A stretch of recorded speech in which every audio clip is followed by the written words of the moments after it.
Hello, everyone, and welcome. My name is Nadine Fabi. I am the Managing Director in the Canadian Studies Center in the Henry M. Jackson School of International Studies at the University of Washington in Seattle, Washington. So excited to have all of you with us today. This is such an important film and such an important event for our center because so much of what we look at is cross-border areas and those areas that didn't used to have the border that we have now, which I think is in part what this film addresses. I want to thank Marian Ferguson and Ben Huey for putting this event together. Just a fabulous collaboration from two colleagues from our Evans School.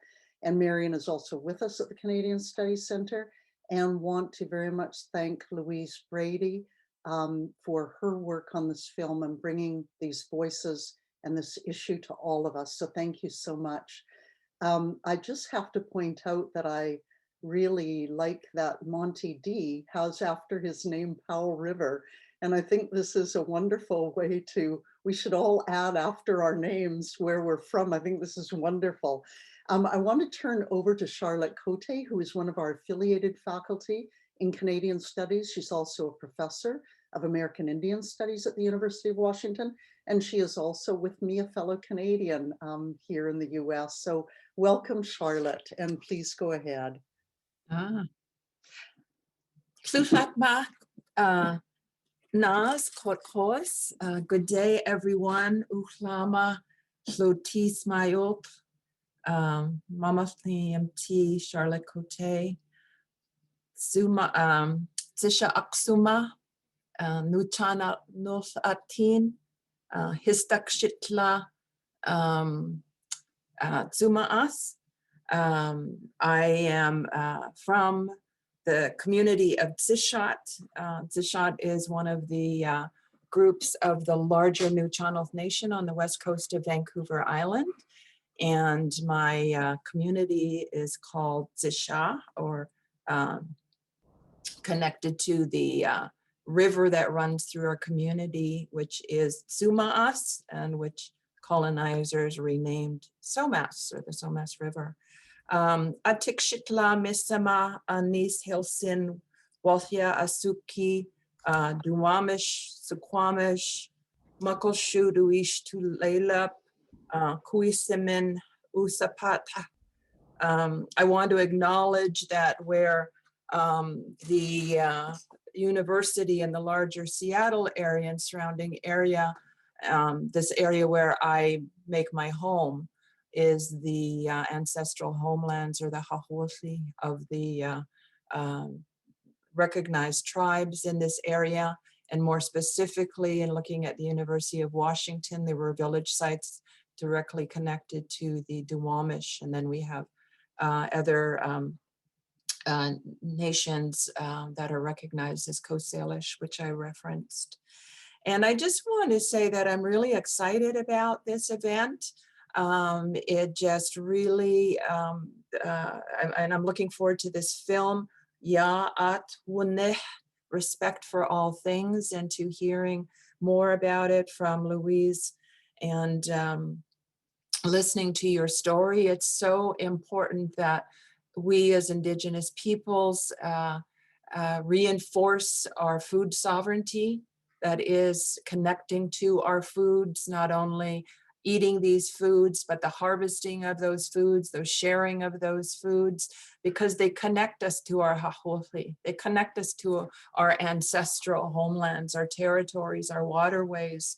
And they do that through what we recognize as these cultures of reciprocity, to use a term by our wonderful Indigenous scholar, Robin Wall Kimmerer. Our foods really are more than nourishment. They are markers of our identity. They're markers of our identity interwoven with the hahuathi, or that our landscapes. And so the sharing of our foods, the sharings of that food knowledge reinforces our familial and our community bonds, our community relationships, and maintains that reciprocal and sustainable relationship. And so I'm really excited to hear about the work that you're doing in your hahulfi, in your territory, and to learn more about this work through your film. We are also people connected to herring. The herring, which just the last month, we had our herring spawn, and people in our community are also already sharing it. We call it sikhmo in my language, and it's one of the most wonderful and nutritious foods. So I'm going to get very hungry while I'm watching this film, but I'm really, really excited, and I really thank the Canadian Studies Department, our program, who've always supported me and my food sovereignty work, and for bringing us all here in this space together, and we can all learn and we can all share. So Tleko. Thank you. Thank you for allowing me to say a few words.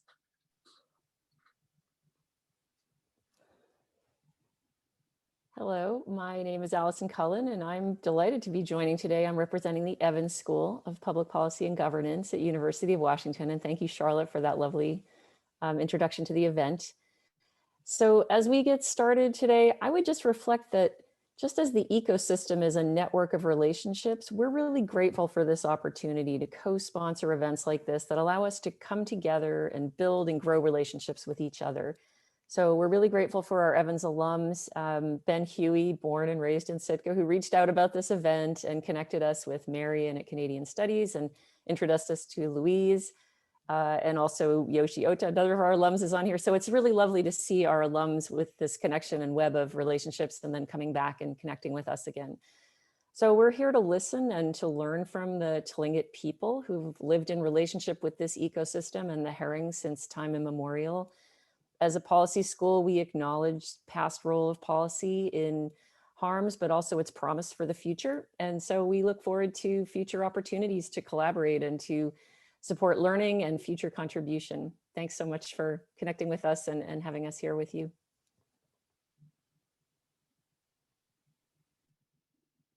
Hi, my name is Tessa Francis, and I'm honored to be here to represent the University of Washington School of Aquatic and Fishery Sciences as a co-sponsor of this really important event.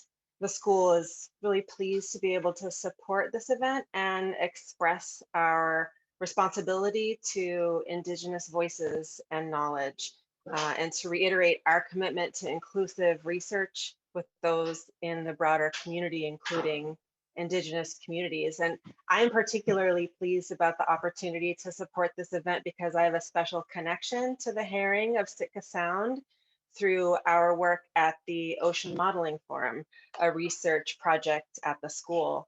The Ocean Modeling Forum worked for several years on issues related to managing herring fisheries in both Sitka and in Haida Gwaii, British Columbia, recognizing the important social and cultural and ecological and economic role of herring in these ecosystems. And we were fortunate enough to have had Harvey Kitka, whom many of you will know, join us in this work. I see some nodding heads. Harvey is a Tlingit elder and a member of the Sitka tribe of Alaska, council member, and I think he has a cameo in the film. And Harvey brought, the herring knowledge that Harvey brought to our group's work was foundational to what we did, and in particular, the knowledge he shared that young herring follow herring elders back to the spawning grounds was an inspiration for a lot of our work about this behavior and the consequences for fisheries management in consideration of this really interesting behavior about herring. Beyond the Ocean Modeling Forum, also at the school, Eleni Petro and Lawrence Hauser in the school are working with the Sitka tribe of Alaska to understand more about herring population structure using fancy genomic sequencing and maybe in the future using ancient bones. And then lastly, I'll say that this film is really important to me and others at the school because of the obvious parallels with our own Salish sea herring. We recognize the cultural and traditional values of herring as well as their important ecological role in the Salish Sea.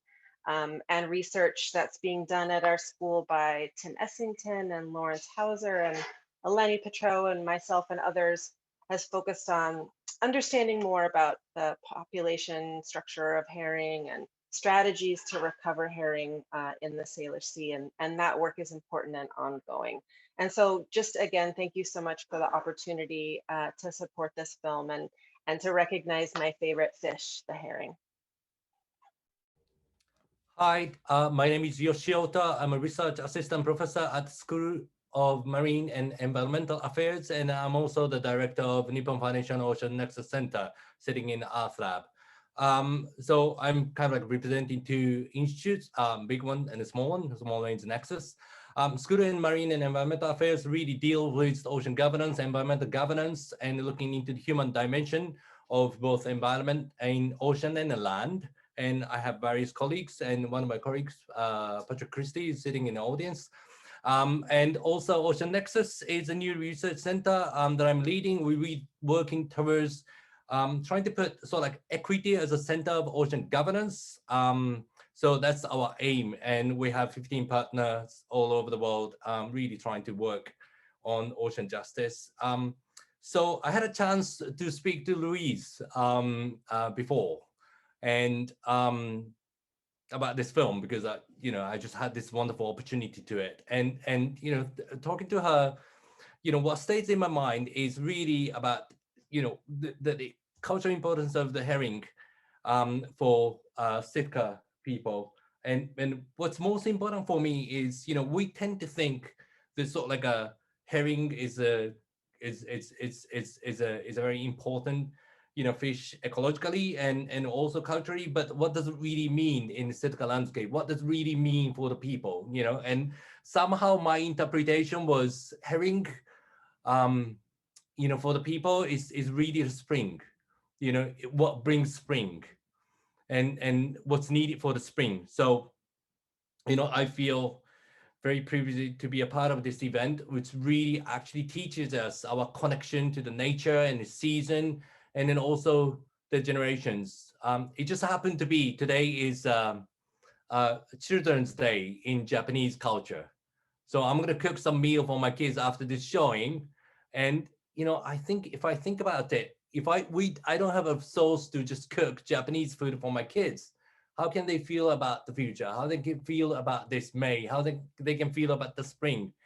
So I share the same feeling, and yeah, just thank you very much for this opportunity. And to introduce Louise, I'm gonna pass it to one of the students at the UW who's also, working with Ocean Nexus, and she herself is Tlingit. And yeah, so I'm gonna introduce Stephanie. And Stephanie, would you just introduce Louise, please?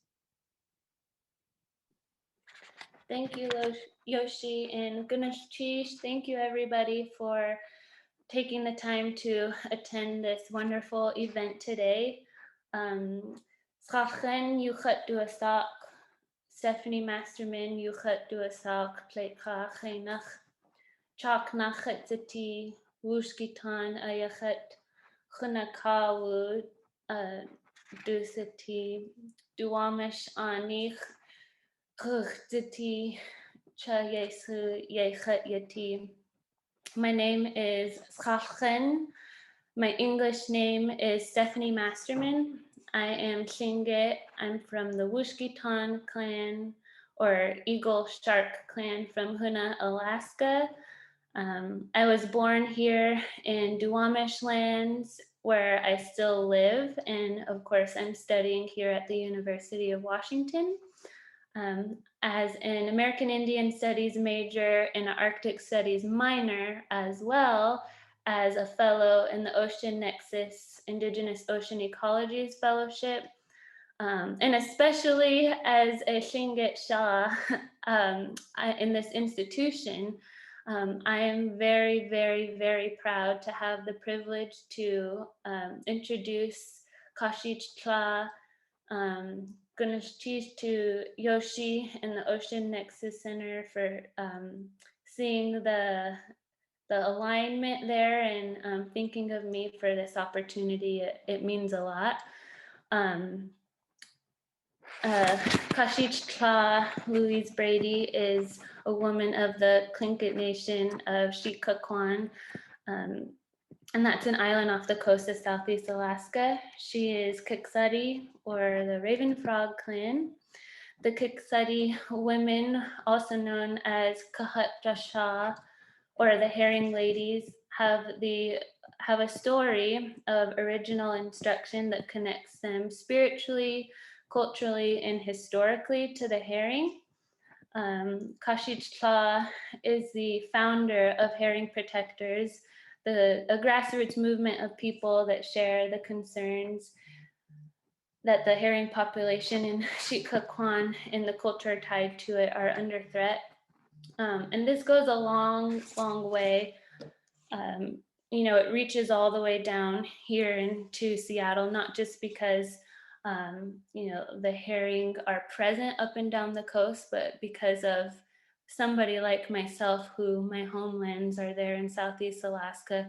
The impact, even culturally, hits very close to home for me and my family.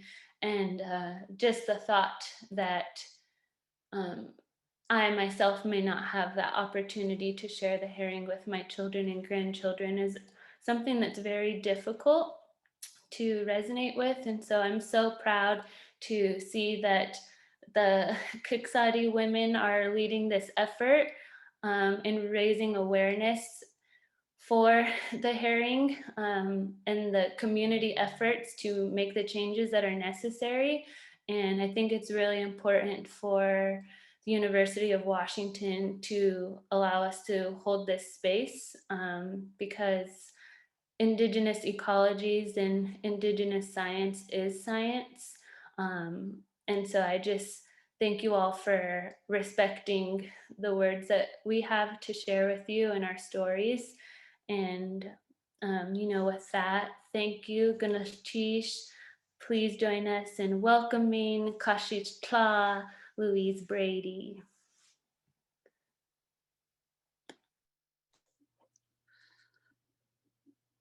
Gunashtish.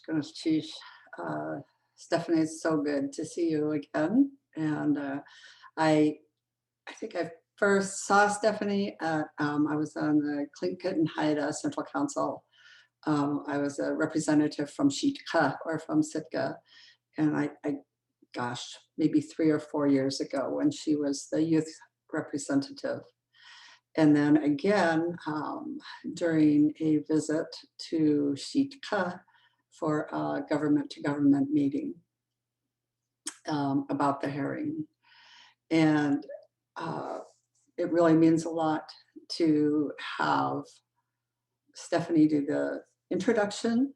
In our way, I was explaining to Stephanie that my name, Kashich-tla, comes from my great-grandmother. My great-grandmother's father was the Woshkitan.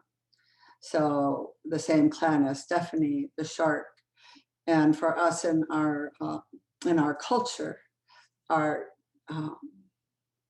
going back that far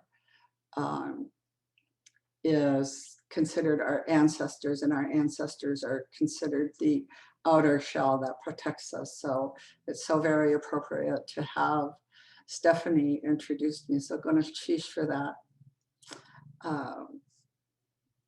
Tlain Gunashtish yanu neki khatiadi yayagi kashish tayu khatoasab Kiks.ádi ayachat kagwantan dachkhan ayachat kachat shana khatsati. Thank you very much, honorable people, for being here today to witness what we are seeing here in Sitka, in Sitka. It's such an honor to be here with all of you. And I've been talking with some of our people who have been with us. This just started 4 years ago for the herring protectors, but in 1997 was the first time that I helped organize testimony to the Board of Fisheries, which the herring are managed by the state. And so it's been year after year. Harvey Kitka has been one of the people that has testified year after year before the Board of Fish. And our testimony seems to fall on deaf ears. And so a little bit of background on the herring protectors. When Standing Rock was happening, there were a group of us here in Sitka that wanted to do something to support Standing Rock. And so we got together. It was very interesting. I tell this story because normally I've been a part of the Native community. There's self-segregation here like so many other places. And so we had a gathering, rally to support Standing Rock, and there were about 100 or 150 people. And then at that gathering, people said, well, we should do something. Somebody should do a fundraiser. And I was going, yes, probably somebody should. And I kept on hearing that. So I finally was going to get together with my family and do our, fry bread and clam chowder sale. And another friend of mine, Lakota Hardin, said, well, there's another group that wants to do a fundraiser. And so she asked if I wanted to go meet with them and have coffee. And I said, oh, what would they like to do? And she said, oh, they would like to do yoga for Standing Rock. And I'm like, oh, that's interesting. That never would have occurred to me.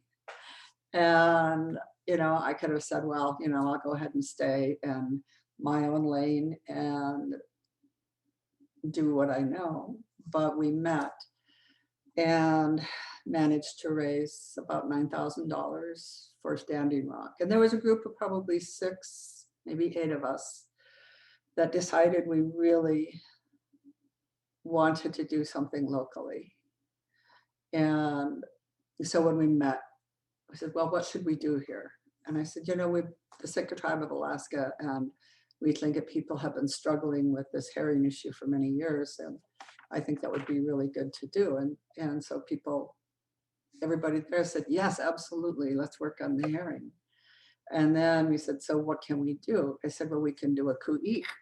And at that time, I was the only Indigenous person other than Lakota.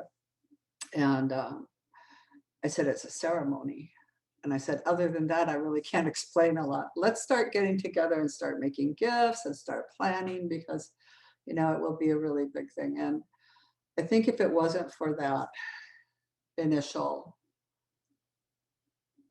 I think that really that's what makes us work, is the fact that instead of making a plan first before we knew each other, we sat down, we ate together, we had potlucks, we learned how to weave, we wove red cedar headbands, we made drums and talked and got to know each other. And that was the beginning of this film, the beginning of our group. And for me, it's only appropriate when we say Ya'at Woone, respect for all things. When one of my elder clan mothers, I went to her, I said, what is our culture about? And I expected her to sit me down and tell me stories. And she said, it's about respect. And I so wanted so much more than that.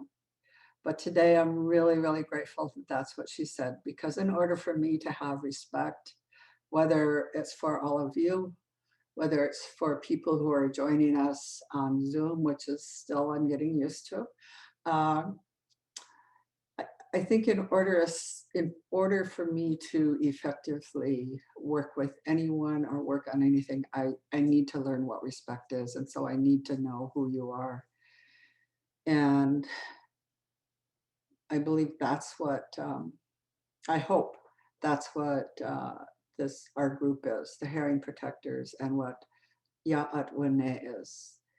And I think the last thing that I'll say is that we went through the process of having our first ku'ik, which is a ceremony, which is a feast. and it lasted about 12 hours, and it took a while to get ready for it. We had to shorten it from 24 hours, but and I was asking people, some of the folks who were involved who weren't familiar with the process of a ku'ik. And I think probably with, so many with our indigenous ways. And she was a fisherwoman. And I asked her, so what did you learn? And she said, before the ku'ik and before all of this, I never would have thought of herring as sacred. And now I understand that. And so with that, I hope that you all get whatever it is that you need from this film. I really hope that I get to meet you in person. And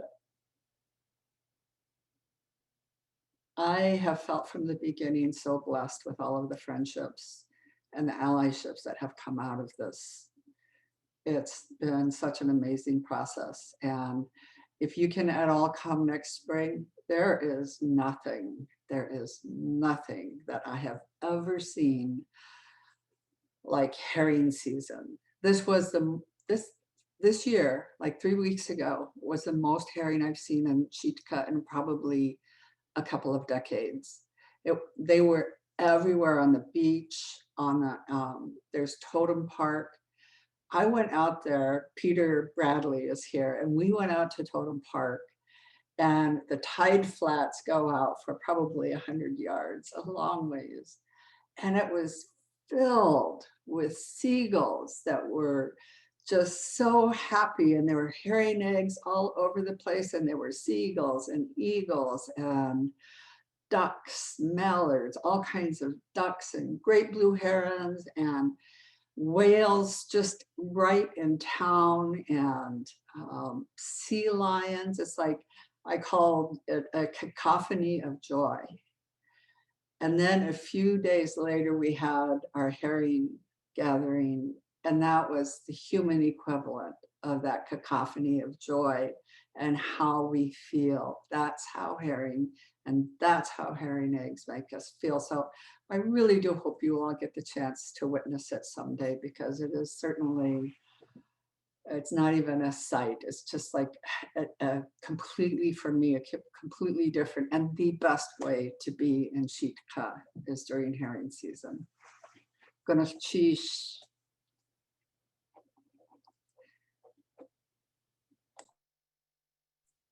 So we're getting ready to start the film, and I just want to let everyone know we are running a little bit behind, but we hope you'll stay after for a question and answer session with Louise and moderated by Yoshi. So please stick around. We've got about 20 minutes for the film.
Ya'at Woone, respect for all things.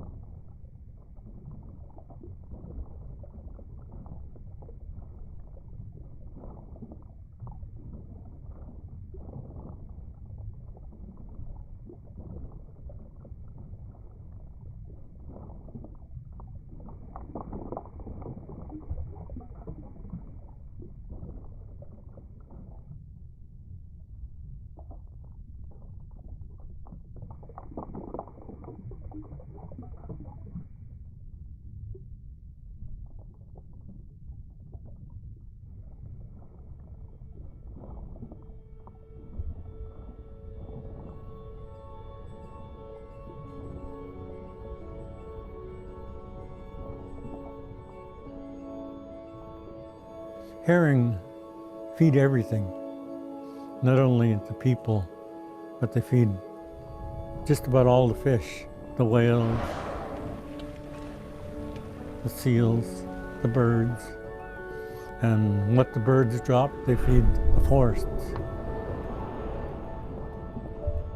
Herring are loaded with oil, and that's one of the reasons that makes them such a foundational forage fish, is that they are converting all of these little copepods and other little critters into a tremendous package of oil and nutrition, all the way up to the largest species. That's a tremendous bioenergetic transfer.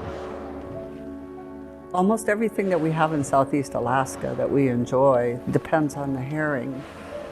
I think in a lot of ways the herring would be the basis for our way of life. The herring means a lot to Tlingit people. It's the fish that comes in the springtime, and after a long, hard winter, it's a celebratory time. It's the beginning of a new year of all of those things that connect us to this place.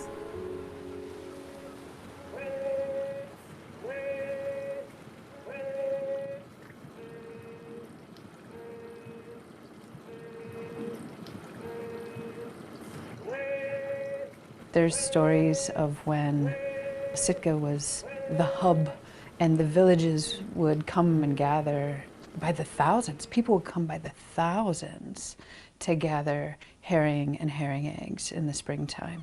And you could see herring eggs drying on the branches for miles down the beaches.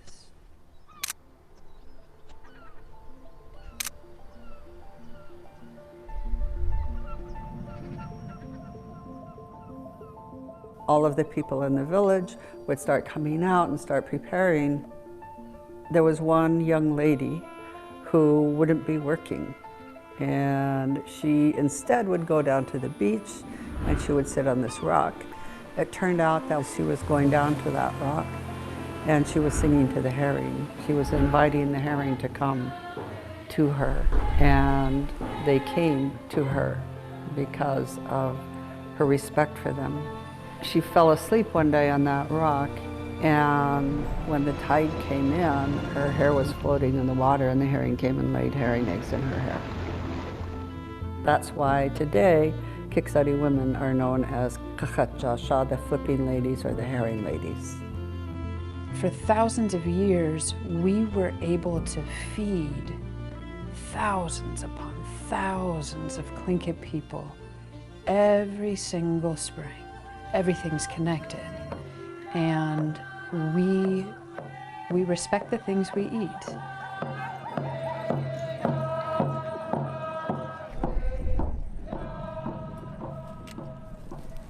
I'll get this one. In Tlingit, they call these, when the eggs lay on these hemlock branches, they call them hau-da'a. That's what our people call them. And of course, we want to thank the trees. Thank our trees for giving up their lives for our lives.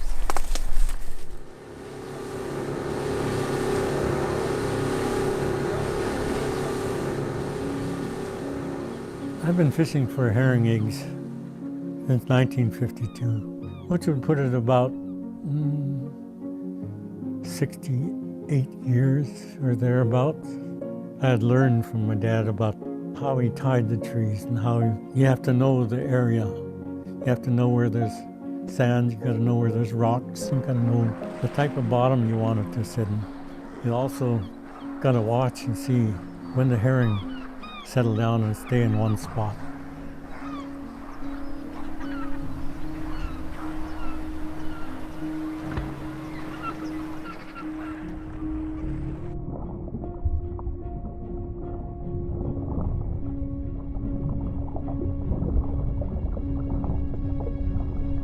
When we give herring eggs away, anytime you're gifted, you know, a big bunch of herring eggs, you know that the person who just gave it to you loves you, that they care about you. It's more than just a physical gift. It's an emotional gift. It's a spiritual gift.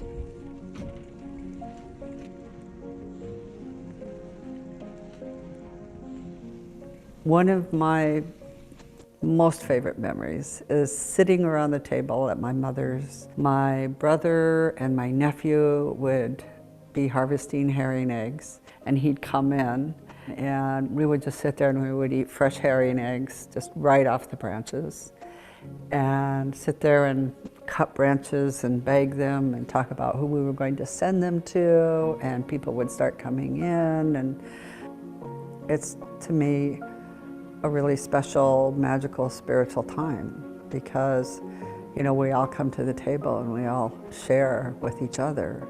To think that my great-grandchildren may not be able to know that. Joy, that joy of the harvest and that joy that represents the spring. And to me, it just represents thousands of years of living here.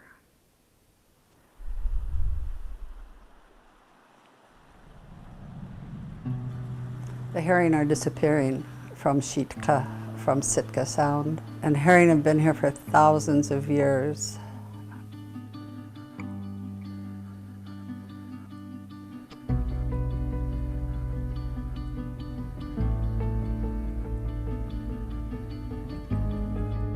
A lot of people don't realize it, but herring were checks and balances for a lot of things in the ocean.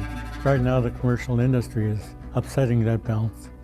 But the first herring to spawn are the older ones. Commercial industry found that out, and that's why they start the fishing so early. And that's why we have no more older herring. It's about the worst products you could ever imagine. And the way you get it by rounding up both male and female herring, killing them all, and then taking only the females that are the most mature and taking their eggs and initially just grinding everything else up was pretty wasteful. We Tlingit, Kiks.ádi have stories that go back about how plentiful the herring were, not only here, but all up and down the coast, down into British Columbia, all of Southeast Alaska.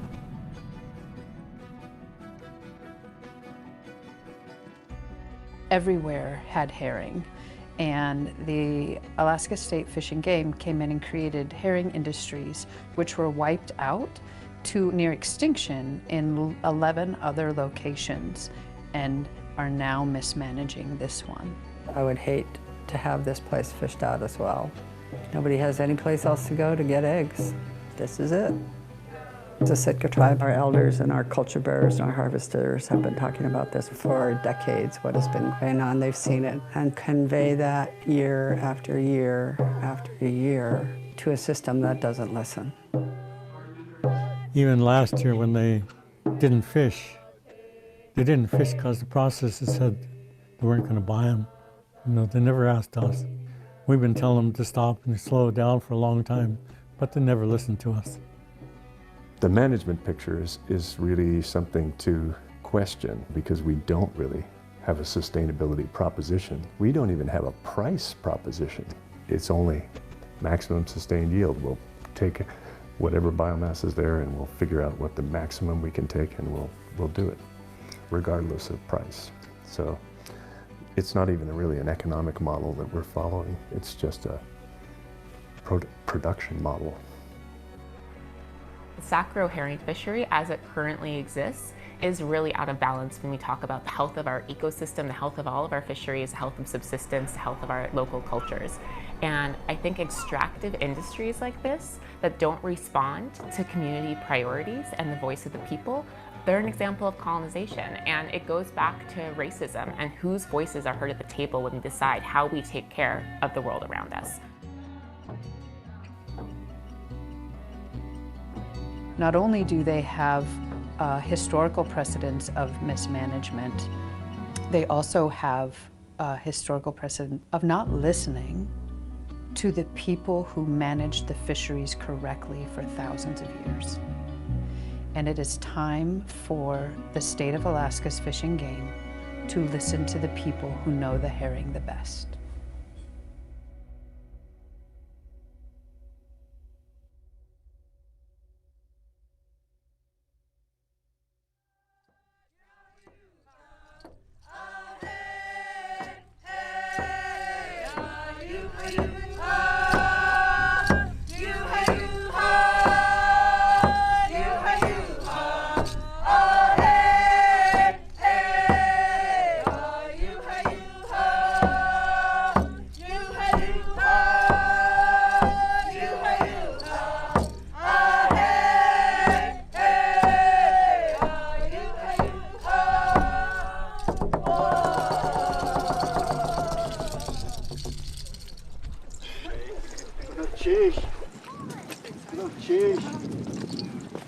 Kiks.ádi, the coho, the duck things on, all welcome you to the herring celebration. Sheesh for bringing your paddle and paddling over. Sheesh, welcome, welcome. Sheesh! Sheesh, Kiks.ádi. Sheesh! Thank you for letting us come to your shore, your ancestors' land of peace for us. Sheesh. Sheesh. Sheesh.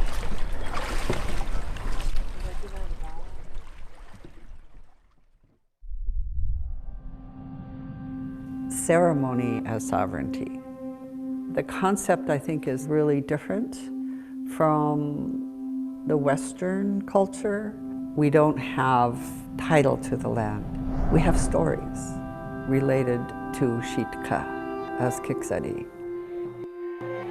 The reason that we had the herring ceremony is that we, as Tlingit people, solidify our relationships to the land, to the waters, to history, and to each other. Within all of these stories lies our original instructions that we've been taught. We are saying, you know, this is our story. It is a celebration and a mourning at the same time. And to allow us to have a space to come together to hurt about it is really, really important. And then also to network together to see what else it is that we can do. It's where we make peace and we invite the guests. It's like the notary public. It's like if anybody questions what our relationship is, everybody there was a witness to say, yes, the Kiks.ádi, the herring rock belongs to the Kiks.ádi, we were there. We have a spiritual connection to all of these things, and it's all of our responsibility to take care of everything that you see in the Tongass. It's this very meaningful traditional ceremony, but for me personally, it was a way to understand my neighbors. It was a way to understand more about the Tlingit people and my own role as a white person and my own role in relationship to the herring. So it was a really beautiful gift to be welcomed into this ceremony, and it meant a lot to me personally, and I think that that experience was felt by a lot of people in this community who really got to experience the richness of coming together in ceremony to honor the natural world on which we all depend.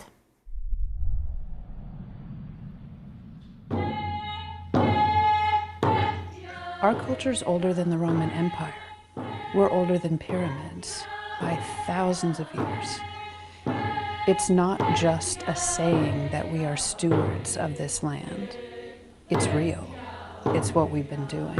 And there are systems in place that we utilize to make sure that we got to continue to live here as well as the herring, as well as the salmon, as well as the seals, as well, you know, everything's connected. With everything that's going on in the world right now, that we all can make a decision to pull away in fear and despair, or to come together in hope and to really start listening to each other. And over the last few years, that's what we've been trying to do. And we need to put aside our differences, be able to be strong allies with each other. It doesn't matter if you're Alaska Native, it doesn't matter if you're non-Native, young or old, whether we've been here for, 10,000 years or time immemorial or came here a year ago. If you understand the importance of herring, everybody's invited to support the Pacific herring in Sitka Sound in Sitka. That's ceremony, that's sovereignty.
So, hi, what a wonderful film.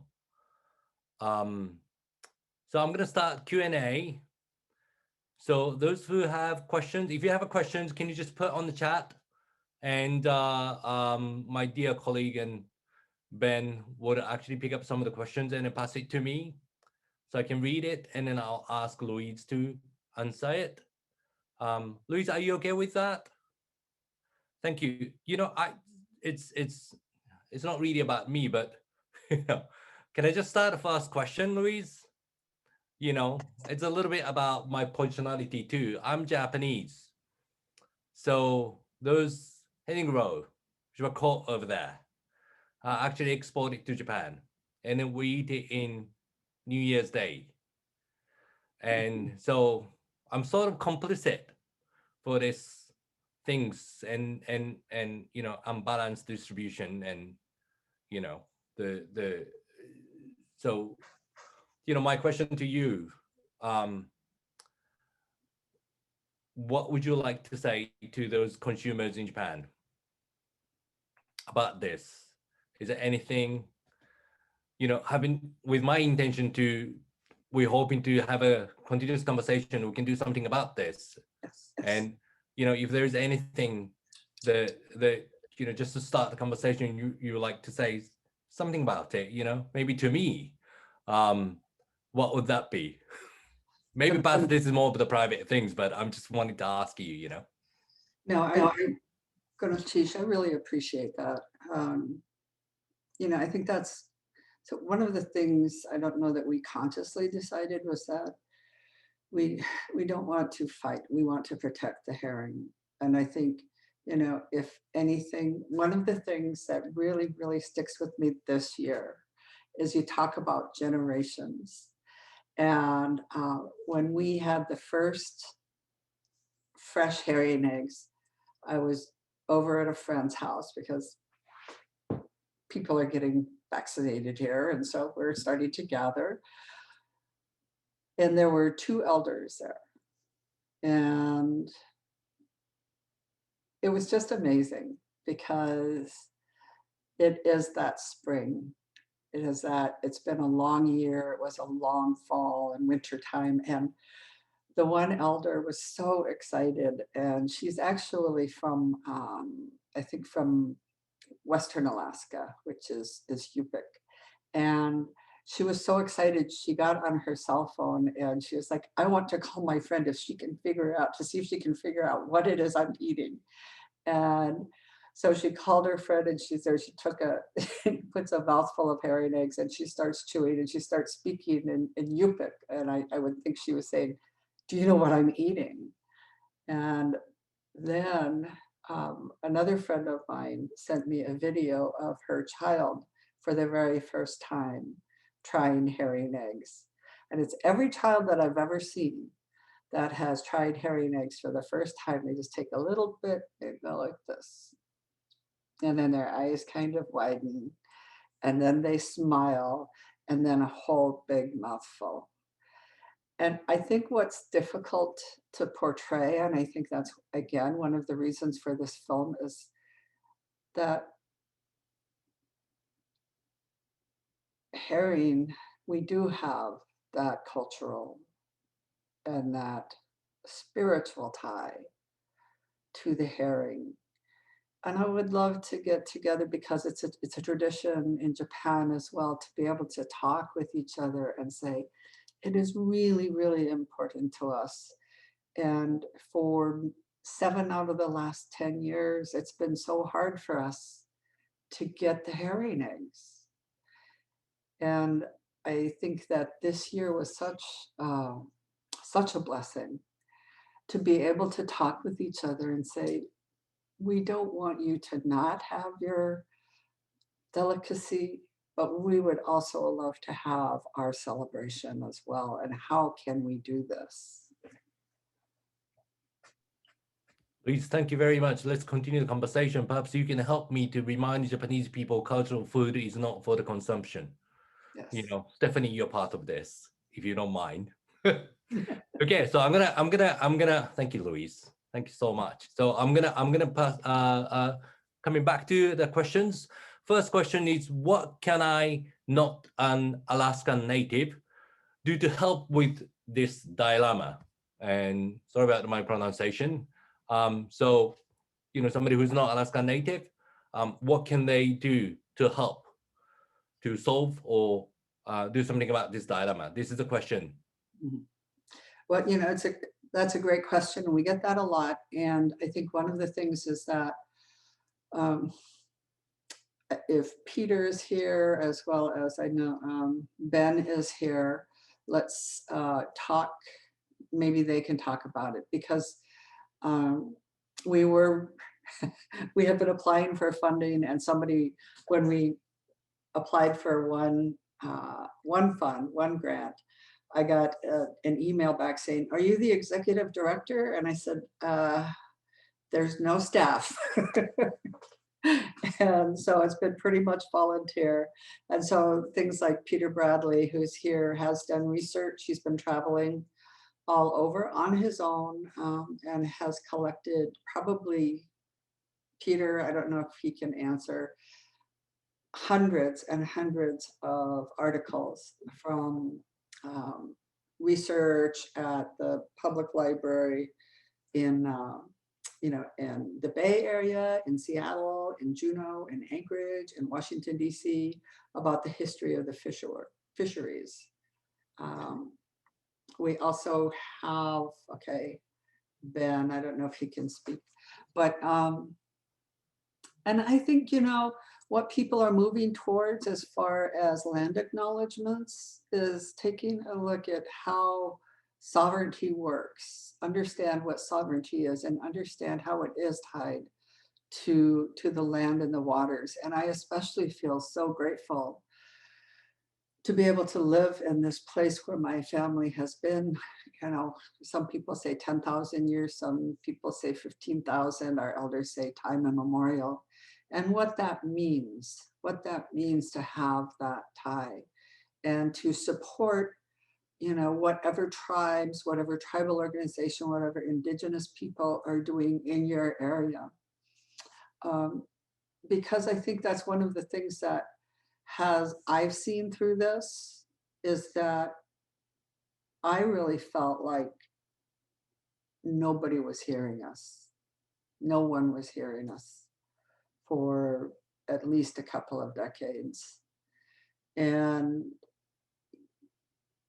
we haven't, we really didn't make any progress as far as the Alaska Department of Fish and Game. There was a fishery and they fished, I think, 16,000 tons of herring this year.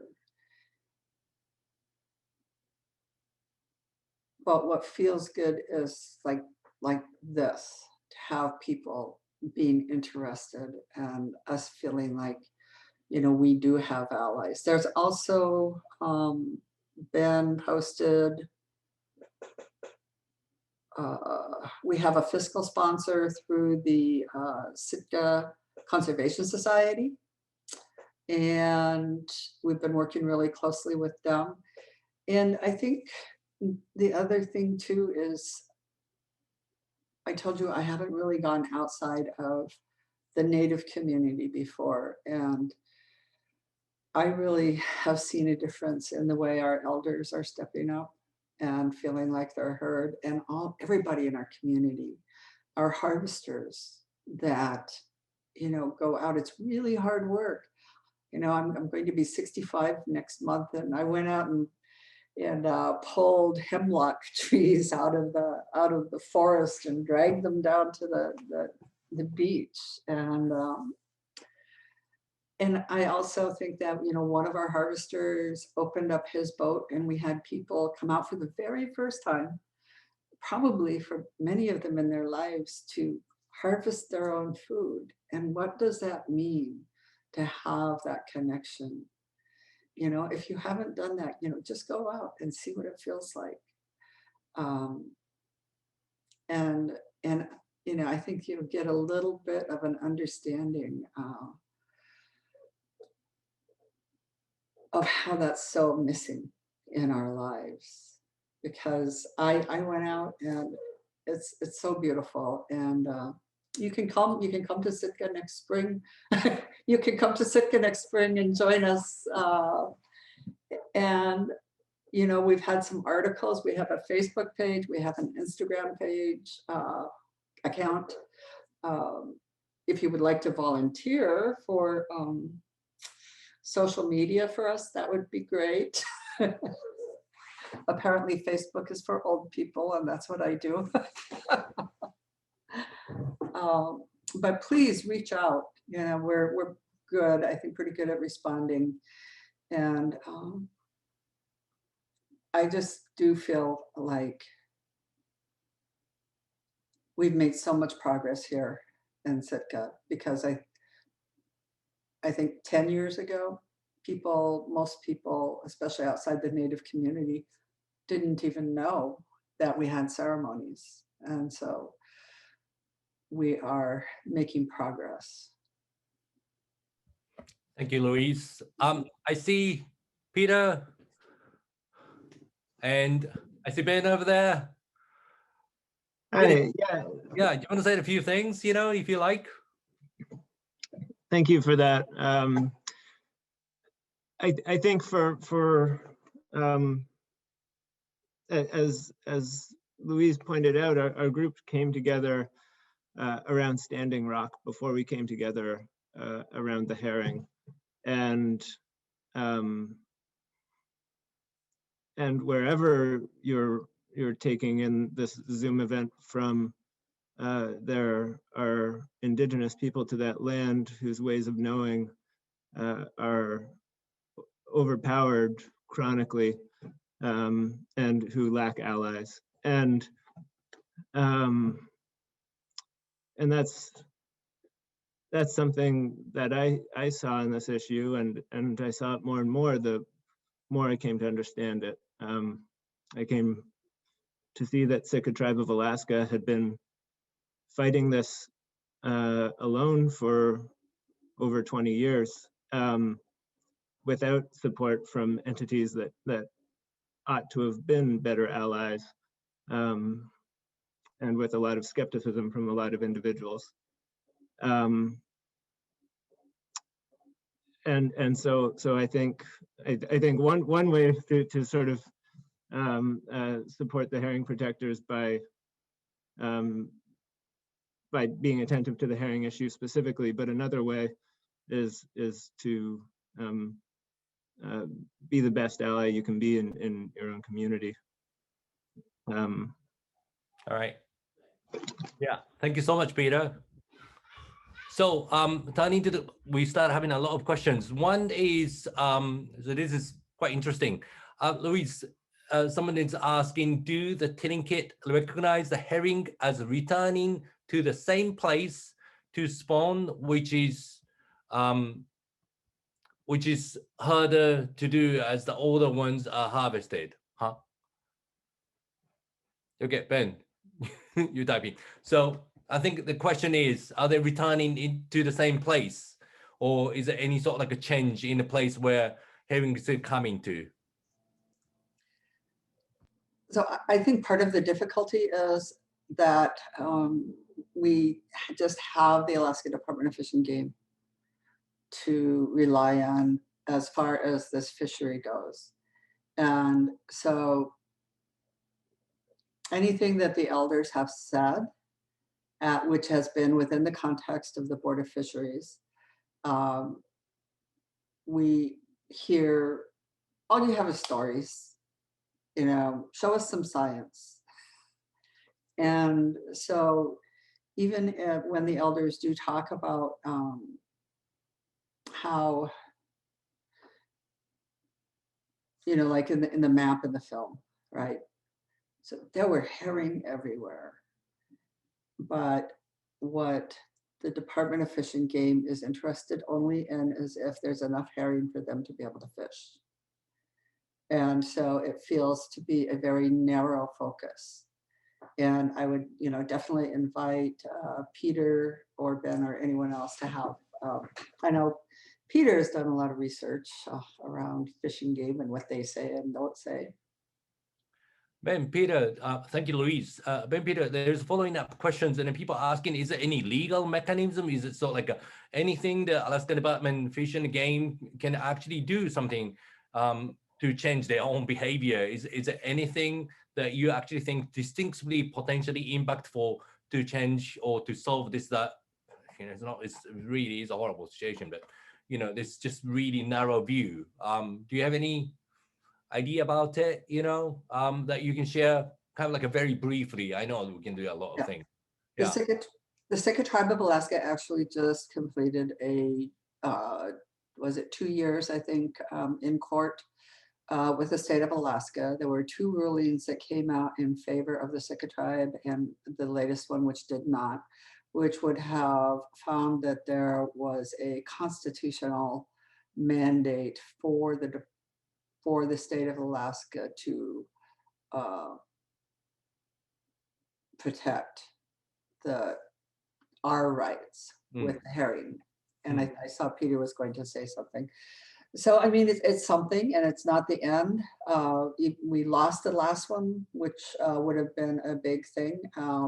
The second ruling came out from the judge was that the Alaska Department of Fish and Game did need to manage the herring stock in such a way to allow for the amount necessary for subsistence every year, which is the one that I said that 7 out of the last 10 years, there wasn't enough herring for us to get the amount of herring eggs that we needed, which is also complicated.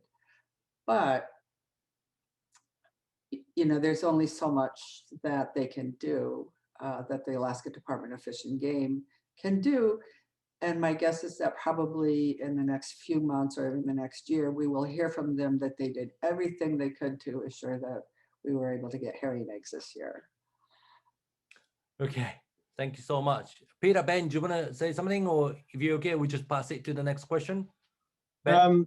Well, I'm sorry, Ben. I was just going to say that there's an antagonistic and non-cooperative posture that ADF&G is bringing to the table in this, where they are interested in having a very closed and contained and controllable set of information that they can work from.